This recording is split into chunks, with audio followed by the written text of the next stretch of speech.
Monsieur Denis Kadima, bonjour. Bonjour, Passion. Où est-ce qu'on en est avec les débuts du processus ou des opérations d'enrôlement des électeurs en RDC? On est sur la dernière ligne droite parce que c'est demain, donc dans quelques heures, nous allons ouvrir les centres d'inscription au public.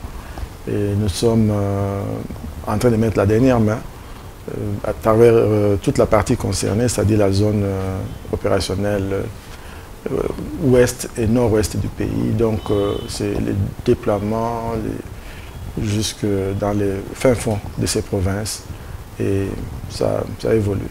On en parle beaucoup. Comment va se passer les opérations d'enrôlement et d'identification des électeurs dans la province de Mai-Ndombe? Dans la province de Mai-Ndombe, d'abord d'une façon générale, c'est une province difficile d'accès.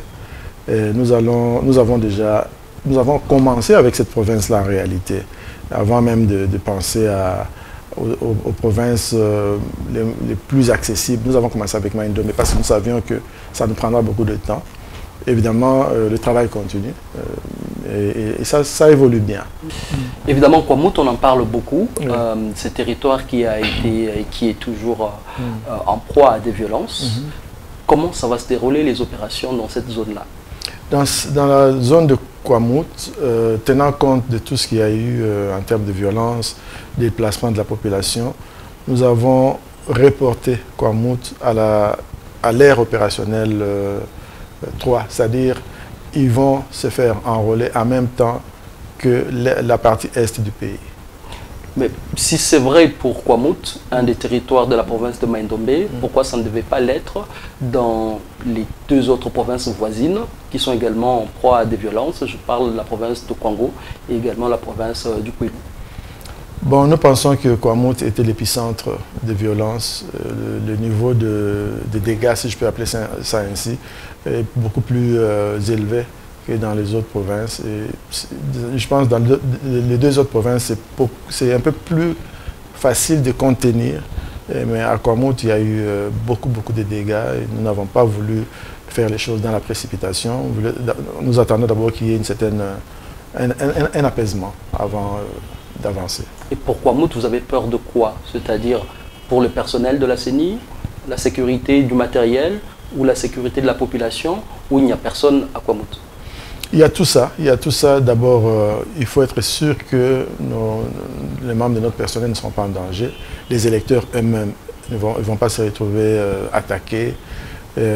Évidemment, il y a le fait que beaucoup de gens ont quitté leur lieu de résidence et nous ne voulons pas que cela affecte leur participation au processus électoral qui viendra vers la fin de l'année prochaine. Donc, c'est juste un problème d'attendre que les choses rentrent en ordre pour qu'eux aussi aient la même opportunité que tout le monde. Et cette éternelle question, il y a certains opposants qui vous attribuent déjà, on va dire, cette volonté de tricher en accordant, semble-t-il, plus de possibilités d'enrôlement dans certaines provinces plutôt que dans d'autres. Oui, nous avons entendu tout ça, mais ce n'est pas factuel. Quand vous regardez, quand vous lisez les documents que nous avons établis dans le cadre de la cartographie, alors les vrais documents, vous verrez qu'aucune province n'a perdu. Au contraire, toutes les provinces, toutes les 26 provinces ont gagné quelque chose. Donc c'est complètement faux, je dois le dire, c'est complètement faux. Quand on cite même les noms des provinces, parfois on cite des provinces qui ont connu une très grande augmentation. Je ne sais pas si c'est un problème d'information, mais c'est complètement à côté de la plaque. Mais pourquoi ajouter le nombre justement de centres d'enrôlés? Qu'est-ce qui n'a pas marché dans les précédentes opérations et qu'est-ce que vous voulez corriger en y ajoutant autant de centres d'enrôlés? Vous savez, le pays est très vaste. En 2018, ils avaient à peu près 17 000 et demi en termes de centres d'inscription. C'est insuffisant. Les gens devaient parcourir 20 km, 25 km pour arriver au lieu d'enrôlement. Nous avons augmenté ce nombre-là en ajoutant 5 000 centres d'inscription. Ça reste insuffisant. Si le pays en avait les moyens, nous aurions peut-être 50 000 bureaux de vote, centres d'inscription. Combien d'enrôlés attendez-vous? Nous attendons 50 millions. Donc le nombre que nous avons augmenté, là, il faut signaler que c'est un minimum, c'est le maximum que nous pouvons faire avec les moyens qui sont les nôtres. Mais c'est vraiment important. Imaginez quelqu'un qui doit marcher sur 10 km à l'aller et la même chose au retour. C'est anormal, mais c'est tout ce que nous pouvons offrir. Mais si nous pouvons faire plus, c'est-à-dire on fait 2-3 km, ça irait. Quand vous avez présenté le calendrier électoral, vous êtes revenu également sur des contraintes. Et parmi ces contraintes, il y a également, il faut le dire, des problèmes d'argent. Et là, vous accusez 4 mois d'arriéré. Vous attendez pour cette année un peu plus de 640 millions de dollars. Vous en avez obtenu 400 millions dès ce que nous apprenons. Il reste environ 240 millions qui devaient être décaissés par le gouvernement, ce qui n'a pas encore été fait.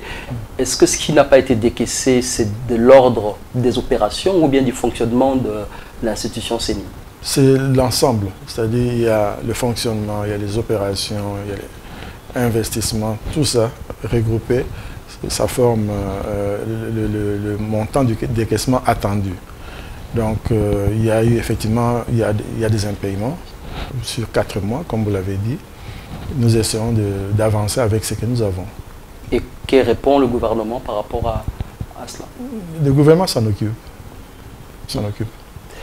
Est-ce que cette contrainte-là ne peut pas, on va dire, avoir un impact sur les délais qui, il faut le dire, sont déjà assez contraignants par rapport au processus? C'est l'une des raisons principales pour lesquelles nous avons confiné le processus à 30 jours. Nous avons essayé de faire la politique de nos moyens. L'autre question, c'est en rapport avec l'appui de la communauté internationale. Jusque-là, le gouvernement assume le 100% de financement.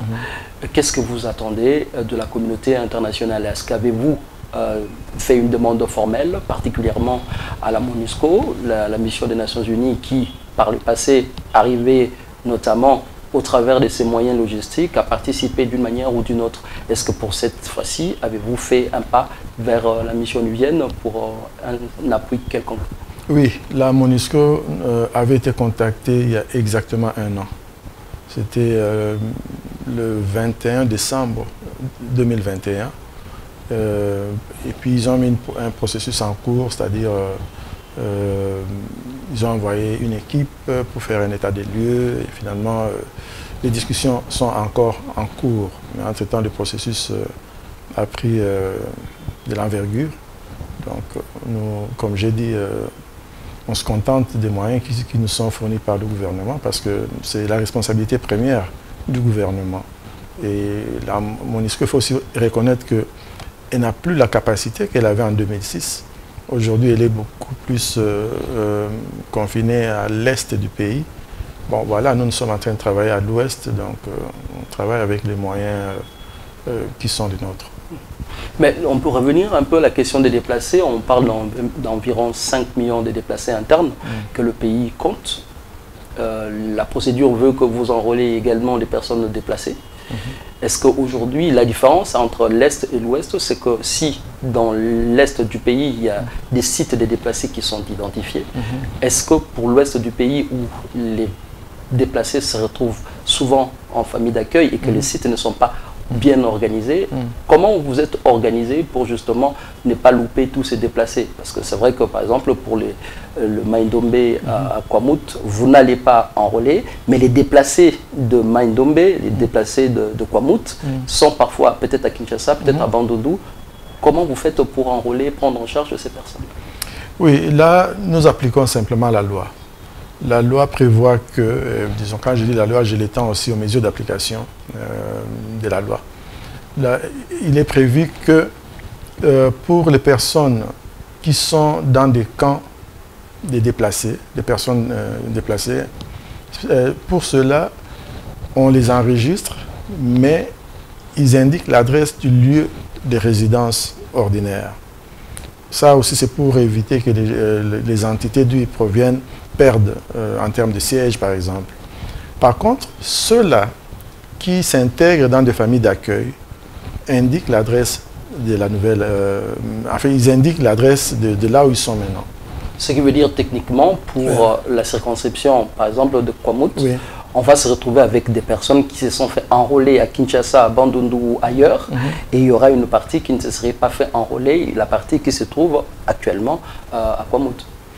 Malheureusement, mais sinon, si d'ici là, les gens rentrent, ils peuvent toujours s'enrôler chez eux.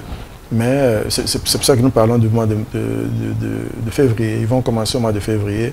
Nous espérons que d'ici là, la situation sera maîtrisée, ils pourraient rentrer.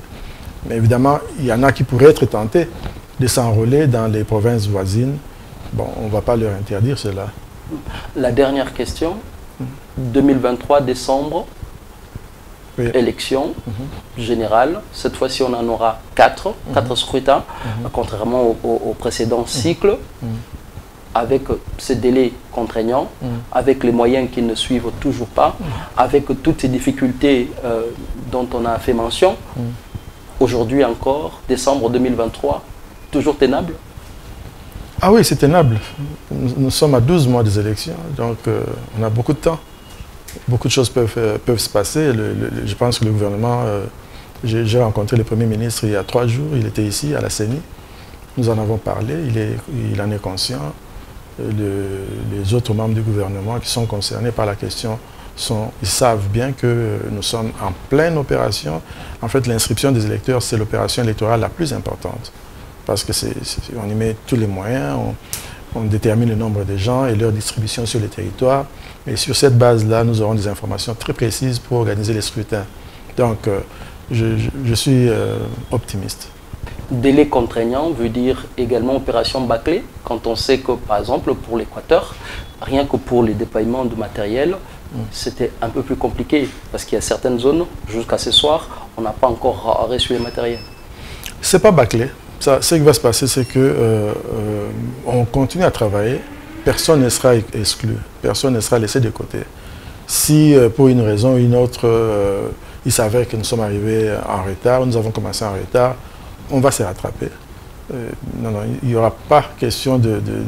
En fait, le processus doit être inclusif et exhaustif. Denis Kadima, je vous dis merci. Merci.